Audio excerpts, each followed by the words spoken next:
Chael, it's been a while. I've been trying to track you down, but you're a very hard man to get in touch with. You're on TV all over the place, so it's good to see you again. It's good to see your face.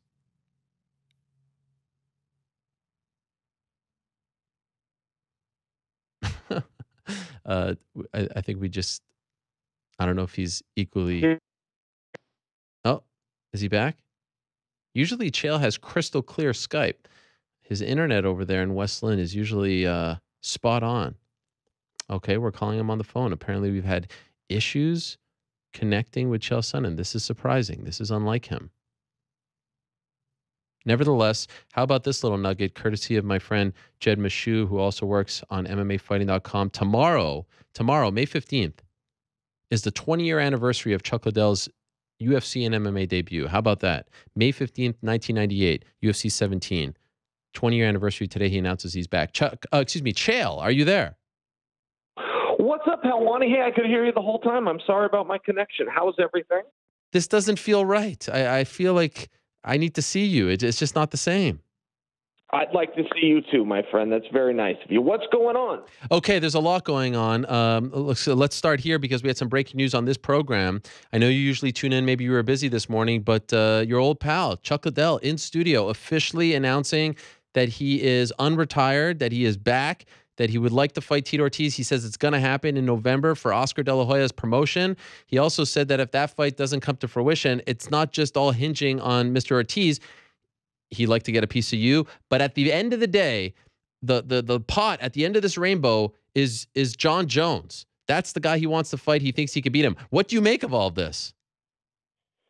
Yeah, self-awareness is tough, man. It's a hard thing. Hey, let's start at the beginning because I am curious of this Oscar thing. So that is not set. He and Tito, that's not a set. Oscar doesn't have a date. He's not moving into that foray officially. Is that what we can gather from this? He says it's going to happen, him and Tito. He says that he wants it to happen with Oscar. He said that he's had some very good conversations with Oscar, but it's not signed, sealed, and delivered. It's not a done deal, but it appears as though it's moving in the direction of Golden Boy MMA. All right. Well, that could be fun. I think that could be fun if Golden Boy got off the ground. That would surprise me as their marquee fight. A fight that the two top promoters already passed on. It would surprise me who's given Oscar the advice to take that. But for me personally, I'd watch those guys again. Why would that surprise you, Chael? You know the landscape. There's not that many great free agents out there. Isn't that the kind of fight that a new promoter uses to get into the space? Two legends who aren't really maybe wanted by the top tier promotions? Well, I think maybe you're left with it. I don't know. I don't really want to piss on those guys as much as you might think I want to. It's just a unique position when Scott Coker and Dana White both say no, and you come into a new business where you'd like to turn a profit, and knowing that you have no experience and knowing that it's a fight that two successful promoters both said we don't want. I think that it takes some guts to do that. I think it's even, I would go as far as to say reckless, but, that's it. I would have some interest in seeing Golden Boy do something in MMA. I think that could be fun for everybody. Why are you interested in that? In Golden Boy, well, competition's always good. I think that very few people get in the space and actually know it. I don't think there's very many people alive that understand the fight business. Oscar would qualify as one of them, and even though it's a little bit different and he's branching out, I think that could be fun. I think he's got some good avenues. I think we'd have a lot of questions. Is it going to be on Showtime? Is this going to be on HBO? Is it going to be on neither? He's not going to come in with his first foray and get a television deal, so does he go to pay-per-view? I just think there's a lot of interesting things that for us as fans might get a kick out of. And what do you make of him saying that if Tito, falls through, that he's interested in fighting you? I'm in. I didn't know that he said that, but I'm in. Consider it accepted right here on the MMA Hour. Wow. Okay, but first I can tell you this with Chuck. I mean, in fairness, if we're just having a real talk here and not two guys trying to, come out and do what fighters do and show bravado. Chuck was offered that fight not once but twice, and he didn't take it with Bellator, and he didn't take it because he chickened out. He just, he couldn't get whatever part of it was with his contract right. So. I always do get a little confused where guys say that they want to fight, but then behind closed doors, they don't sign the contract. That part just always kind of put me off. So I don't know what's going on with him, but if he would like to do the fight, we'll do the fight. So in other words, you're saying you don't quite believe that he's coming back until he actually comes back? I don't think he wants to come back against me. I think it's something to say because it's good for a headline because he knows that I will respond, and then we'll get on shows like yours and get a little back and forth. But, I mean, as far as that was offered twice, and that was turned down twice. How do you feel about Tito coming back, considering your history with him? You were the last guy to fight him. Yeah, Tito sucks, but he does move the needle. There's an interest there. He's got a certain presence about him. Where I think that you could do something with him. So, you know, if he's healthy and doesn't offer the excuses, and I don't think that goes hand in hand. I don't think you can get a Tito without the list of excuses. But if you could, I think I'd be in support. Okay. So obviously Chuck isn't on the table for you right now. You are booked. You know what's next for you. It's Fedor Emelianenko. You were there just a few weeks ago in Illinois at the Allstate Arena. You saw it. Honestly, are you surprised it went down that way? Not so much that he won, but the way in which he won and how quickly he won. Yeah, I mean, that was a bit of a dogfight. It was very sloppy. You know, it was two guys that just got in a fight. You know, for example, Ariel, I watched it live. I loved the match. And when they announced it at the end, they said, winner by knockout in 48 seconds. And I even had to stop and go, was that it? 48 seconds? I mean, so many things happened in that 48 seconds. I felt like I got my money's worth, where normally a 48-second fight would disappoint me a little. But, yeah, I mean, they went out and they both wanted to win, and they went for it. I got a kick out of it. I thought it was fun. Who did you think was going to win that fight going into it? Well, I thought Fedor could knock him out in the first round. But I thought Frank was the better fighter, and I thought if Frank could just drag this on a little bit, that it would start to tip his way. He'd be able to use his size. He's got some positions that would have given Fedor big problems, but you know, I think Fedor is going to give guys problems on his feet, particularly guys that are bigger. He's very fast for a heavyweight. He's very explosive. So I guess if you were to ask me overall, I thought Frank was going to win, but I did think he would have, you know, some problems to get through early, and he did. I believe that this is a home run for Bellator. I believe, with all due respect to Frank, this is the fight that they wanted. If they had it their way, this is actually the semifinals that they wanted. Both matchups, the perfect scenario for them played out. Do you feel the same way as far as your matchup is concerned? Was this the matchup that you really wanted? Yes, I didn't think about it a whole bunch like matchups. You know, in a tournament, I've gone through tournaments my whole life. You kind of just let them go. And I get roped into that, though. Even over the weekend, I'm watching Mo and Bader fight, and I'm thinking, how am I going to do with Mo? How am I going to do with Bader? And then you got to, you know, refocus and go, wait a second, that's down the road. And if you're thinking about that one, you're never going to get to that one. So, yeah, the matchup, I hadn't given it a lot of thought. I just kind of let the tournament play out how it will. And, you know, I trust that everybody will stay healthy and it'll stay intact. That's always a frustration, right, Ariel? I mean, you have it and I have it and all the listeners. As fans, when tournaments don't unfold the way the brackets, somebody steps out and an alternate gets thrown in, it's such a disappointment. So, you know, I trust that everybody will stay in and do what they've agreed to do. And I think we have a good match to look forward to. What I love so much about this matchup, on top of the actual, you know, style breakdown, is the fact that everyone who fights Fedor, they always do it the same way. A lot of respect. It's a great honor, all that stuff and more. You're different. In fact, I do believe it was our conversation 7 years ago in that hotel room at the Mandalay Bay where you kind of threw the first jab at him, where you questioned the validity of his fights and said all those fights were fixed and whatnot. And then when you came in the cage, it was more of the same in the sense that it wasn't respect and I'm humbled and all this stuff. That's what makes this fun because we've never seen anyone go after Fedor that way. Will we see more of that? Well, I feel like you're putting a little something on the enunciation of his name there. How are you saying Fedor? It's not Fedor. It's Fyodor. Ask Mauro Ranallo, who's called all his fights. Ask any Russian. It's not Fedor. We have anglicized it. We have Americanized it. It's Fyodor. I'm not challenging you. I don't know how to say it. Fedor. I can't do that with my tongue. Fedor, am I there?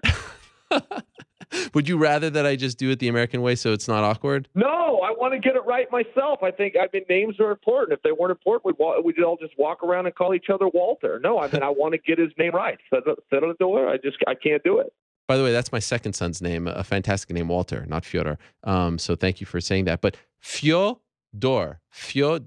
Very easy. Fedor. Yeah, that's not in the cards for me. Fedor, I'm glad it's easy for you. That's a tough one for me. Try Fedor. All right, so what's the question about him? Yeah, man, I don't know about the whole respect thing. He seems like a perfectly nice guy. I don't think I would want to take anything from him, but it's a gimmick, right? All the guys are working a gimmick. He found his gimmick. He found a little something with the respect and the humbleness and looking like Dumpy Dwarf getting interviewed by, his translator Snow White there. And that's good for some people. It doesn't do a damn thing for me. I'm not impressed by it. I don't fall for it. At the end of the day, behind that little frumpy look on his face and the little doughy bald head sits a dirty, rotten cage fighter just like me.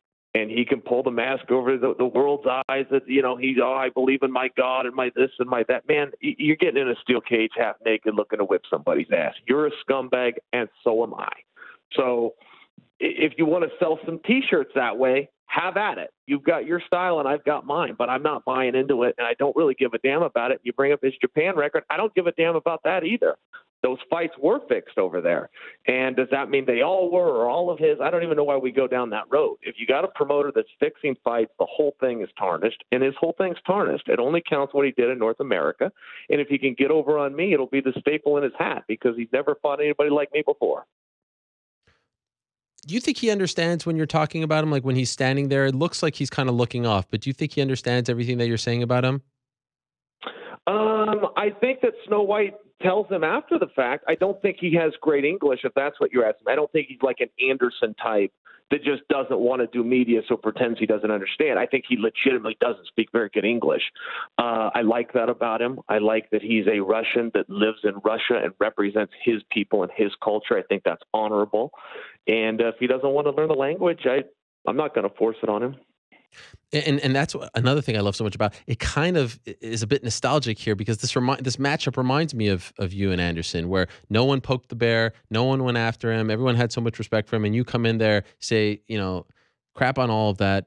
Let's just go. Let's just get this done. One of the legends of the sport. I mean, it kind of feels a lot like the Anderson fight. The stakes, his legacy, your legacy. Do you see the connection there? Yeah, man, I get it. And, that's something that's pissed me off from the beginning of my career. I'll see fighters in the back with other fighters wanting their autographs and pictures and all these other things. Man, I don't understand it. You want to fight and I want to fight. We're both the bottom of the barrel here, so let's just get it on. And, these guys want to talk about their honor and their respect. I don't understand those things. You call it poking the bear, but the reality is there's fighters that are legit tough guys, legit trained killers that are scared of other ones. I don't understand it. I didn't go after Anderson because I knew anything about him. I went after him to set an example for the rest of the guys that he gets 2 arms and 2 legs and even has to weigh in. They didn't even have to weigh in when I started this sport. Now we all weigh in. Got all these rules and gloves and wraps on your hands and all sorts of stuff that we didn't even used to do. I mean, it used to be real tough guys that got in there to see who was tougher. I did that whole thing to set an example. And the same thing goes with Fedor. Guys are scared of him. It's not because he's a nice guy. It's because he's a killer, and they're a bunch of wimps, and they don't want to get in his crosshairs. That's the guy I go after. I don't go after the low-hanging fruit, man. I go after the guy nobody else wants a piece of. From a style perspective, are you at all concerned about the size here? Because one thing to fight a guy like Rampage, you are fighting a somewhat natural heavyweight, although there have been some talks in the past that he should move down to 205. We know what you want to do. We know where your bread is buttered. Are you worried about the fact that his size may make it very difficult to take him down? Maybe you know where my bread is buttered. I will concede that you know what I want to do, but I will remind you, I've fought 49 men, and I've never been outstruck, not by any of them. And you bring up Anderson a few times, and what a great striker he is. He wasn't even close to the striker I was, not even remotely close. But he's still known as a great striker, and I'm still not. It's very confusing to me where that lies. And I will take anybody down that I can take down. And as soon as I can't, then I'll beat them up on their feet. And in 49 tries and 21 years in this sport, there's not one guy that's ever gotten over on me on the stand-up.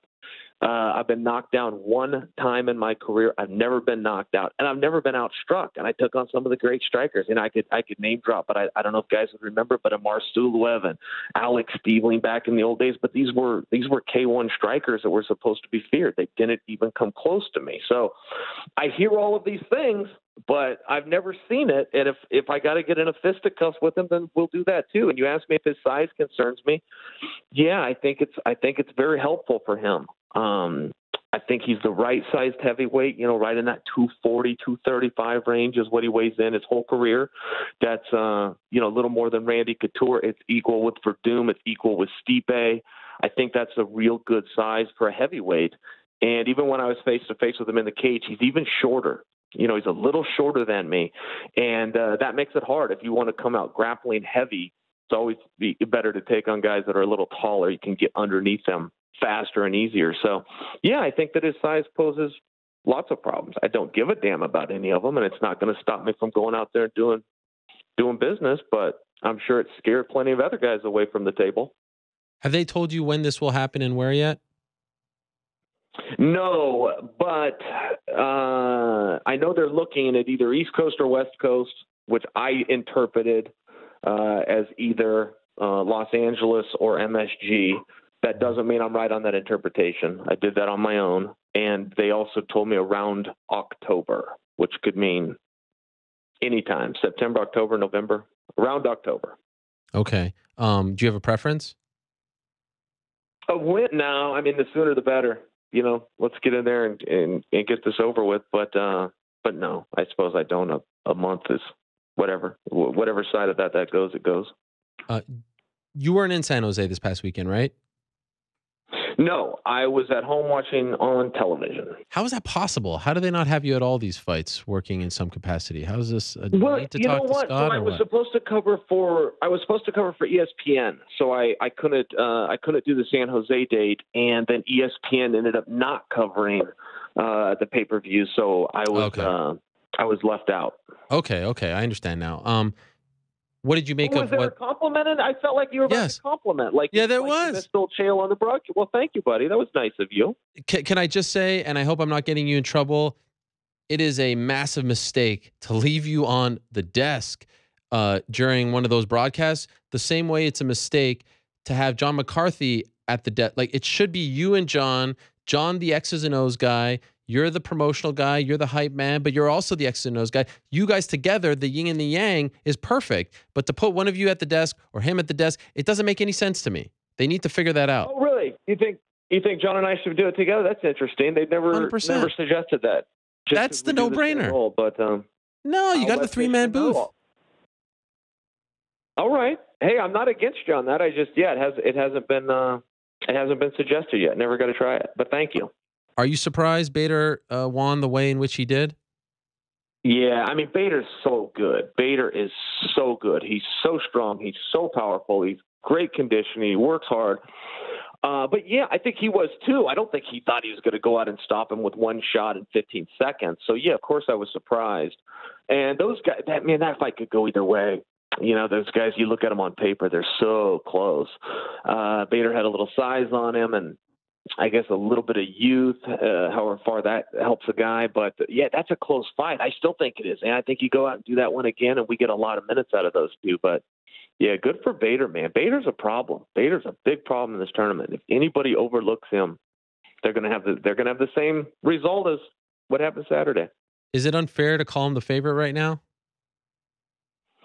No, I don't think so. I mean, we tend to do that, right? Whatever we saw last tends to get a little more push over what we saw previously. So I've always thought he was the dark horse in this thing. I mean, don't forget, Ariel, we're all fighting for a world championship. That's what this whole thing is about. That sumbitch is already a world champion. He's sitting on a gold belt right now. So, no, I don't. The favorite, I think if you did a poll, you'd probably get Fedor would probably win that, but maybe not. Maybe it'd be Bader. Okay, now I have to ask you about this. I'm sure you saw what happened between Raquel Pennington and her coach going to the 5th round, right? Yes. Okay. So I've made my feelings known on this. In case you don't know, just in short, I think they wronged her. I think they failed her. You say I'm done. You should be done. But I'd love to hear your point of view on this. What do you think about what happened there? She says, I'm done. I want to be done. They say, no. Dig down deep. Give me all you got. We'll recover later. That's, in essence, what occurred. What did you make of that whole exchange? Yeah, so, I mean, ultimately, if I have to decide, I would say when a fighter says they're done, they are done, and you've got to stop it. Her coach did go about it in a way that should be considered, which is he was very calm and he kind of pled with her. He didn't go out like some coaches and, you know, you die on your sword, stay out there. He didn't do any of that stuff. He was very calm, and he almost begged in some ways, very calmly, and just said, please, you know, go out there, just throw everything you've got and let's see what happens. And I think that that's relevant to it. I don't think he came in with that tough guy bravado and we stayed till the end. I thought that he understood his athlete. She seemed to respond to it. She didn't respond at all. She put her head down, but ultimately did agree with him. And, you know, coach does know his athlete. So I think it's a hindsight, and the only person that could tell us is Raquel. Maybe she could share some stories and go, you know, I kind of like to do that. I just get it a little bit. I've done a little bit of that myself before, Ariel, but I never meant I really wanted out. It was just a way to release whatever pressures you were under right then, to verbalize them, and then to weaken their and make them go away. So I don't know what their history is, but I did like his demeanor very much. I liked the way that he calmly listened, calmly shared what he thought, and ultimately his fighter agreed. But I don't disagree with you that when a fighter says they're done, they're done. That is the rule. So a little bit of a unique situation where maybe we need to hear from her after the fact. Yes, and in fact, she was supposed to be on, just a bit of a programming note, but now I'm told that her flights got all held up and that unfortunately she won't be able to be on today. So that's a little disappointing. I know she wanted to be on to tell her side, and we'll have to wait for that now. But is it not fair to say, Chael, that at least if he would have said, why do you want to be out? Here, okay, all right, this is why. Okay, he hears her answer, and then, okay, give me a minute. Let's do this. Let's do X, Y, and Z. Let's try to go for this takedown or whatever the game plan was, and let's try to go for it. And if it doesn't work out, if it continues to not go our way, then I'm going to pull the plug on this fight. But all that was said was, let's dig down deep. Let's recover later. And it was just all kind of like shallow, hollow instructions. That's ultimately the issue that I had with all this. Like, that's not the time for a pep talk, a rah-rah speech. That's the time to figure out, why does this ultimately incredibly tough person, why does she want out? It's so difficult to actually verbalize that. And all he says is like, no, doesn't even actually listen why she wants out. It's embarrassing. Notice her stand up, turn around, and whisper to her corner. She didn't want that to be on camera. She wanted that to be private. And of course, the cameraman picked it up, and more power to them. But to then have your coach completely dismiss it, what are you going to do? Have an argument with the guy there? You go out and you live to fight another day. You try and hope for the best. It obviously didn't go her way. But that is ultimately what I had an issue with. Do you get what I'm saying? Yeah. Oh, yeah. What a tough spot, too, right? You're the coach. You have 60 seconds. You want to talk them off the ledge. You need to get them water. You need to give them instruction. You've never been in that spot before. I fully agree that, you know, we are going to Monday morning quarterback this thing, and it's not totally fair. But I agree with you. And, you know, I've always been of the mindset, you know, you don't stop the fight just when your fighter's hurt or just when they're damaged or just when they're stuck in a position. You stop the fight as soon as your fighter can no longer win. As soon as you realize we have crossed that line and we're not going to win tonight, you get them out of there. That's what I believe a corner does. We never see that, and most people don't agree with me. But that's what I think. I don't think you send them out there to have this wonderful Rocky moment and this tough guy night. I think that's bravado and good for marketing, but ultimately you protect that athlete. So that's my mindset with the coach. I did think he went about it very diplomatically, but I also believe in the 3-strike rule, just like baseball, right? We're not winning a round. We're completely exhausted. We got a broken nose, and now we've said we don't want to be in here. That's 4 strikes. And I would have got her out of there. But again, it's going to be very hard for me to challenge the coach. We need to hear from Raquel after the fact and see if, you know, she's got a little backstory. And maybe they even had this talk. Hey, keep me in there no matter what. You know, my mind wanders a little bit. Refocus me. You never know, man. You hear some really weird stuff in the corner. And then sometimes you see the athlete fire the cornerman and go, okay, that's exactly what I thought I saw. And then sometimes you don't. You see him come out and go, no, there's a little more to it. So I am definitely reserving judgment. Have you ever, and that's unlike you, I must say, so I'm a little surprised to hear you say this. Have you ever been in a situation where you said, I'm done, and your coach didn't let you, didn't let you quit, essentially? He said that, no, you're not done? Yeah. One time, I don't even know why I wanted to quit. It was, I was 11 years old. It was a wrestling match. It was 2 2-minute rounds. And I remember telling the coach in between the rounds, I'm done. And he's like, no, it doesn't work. You can't really throw talent in wrestling. It'd be beyond odd. guys not trying to damage you. But I was a little kid and only been in the sport for a little bit of time. But I do remember that. I remember the coach. I remember where we were. I remember everything about it. And I don't remember what I was thinking. But yeah, I did try. And do you feel like there's this taboo sort of stigma put on fighters like yourself? Like you can't quit under, no mas, right? Roberto Duran has to live with that for his entire life. No mas, you can't quit. Under no circumstances can you quit. When you guys are the toughest human beings on the face of the earth. You walk in there, you fight. It didn't go your way. Recognize it takes courage to recognize that it's just not going your way. What's wrong with that? I don't understand why that's such a bad thing. Yeah, and it can be very bad for your career. That is like a big thing, whether you quit or not. But the truth is that nobody speaks about. That's what the whole sport's about. I'm trying to break your will, and you're trying to break mine. And one of us, 9 out of 10 times, is going to succeed. Every now and then, time runs out, and nobody gave up. But usually, someone does. The rear naked choke, one of the most effective submissions in all of MMA. I haven't seen anybody get rear naked choked in over a decade, Ariel. That's the new way out. When you don't want to verbalize it to your corner and stop that way, you give up a position, pretend to give up your neck, wait till they have it secure, everybody's safe, and then you tap out. So, fight after fight after fight, guys are quitting. I watched Anderson Silva knock guys out that he didn't even touch. They fell down and pretended they were out. I watched Mike Tyson do it. Bruce Sheldon comes to mind. Bruce Sheldon just pretended he was knocked out. And I don't fault him. It's, he got to hold on to a little bit of his pride. Just as a fighter, I can recognize it. Go, okay, the guy just gave up and pretended he was caught in the rear naked choke. But that's what the sport is. There's really not shame on it. One guy is trying to impose his will on the other. You're trying to break him. You're trying to scare him. You're trying to inflict damage, make him think more's coming, make him do the math in his head. Okay, I give you this much damage in 3 minutes. You got 12 more to go. Get yourself out of here now.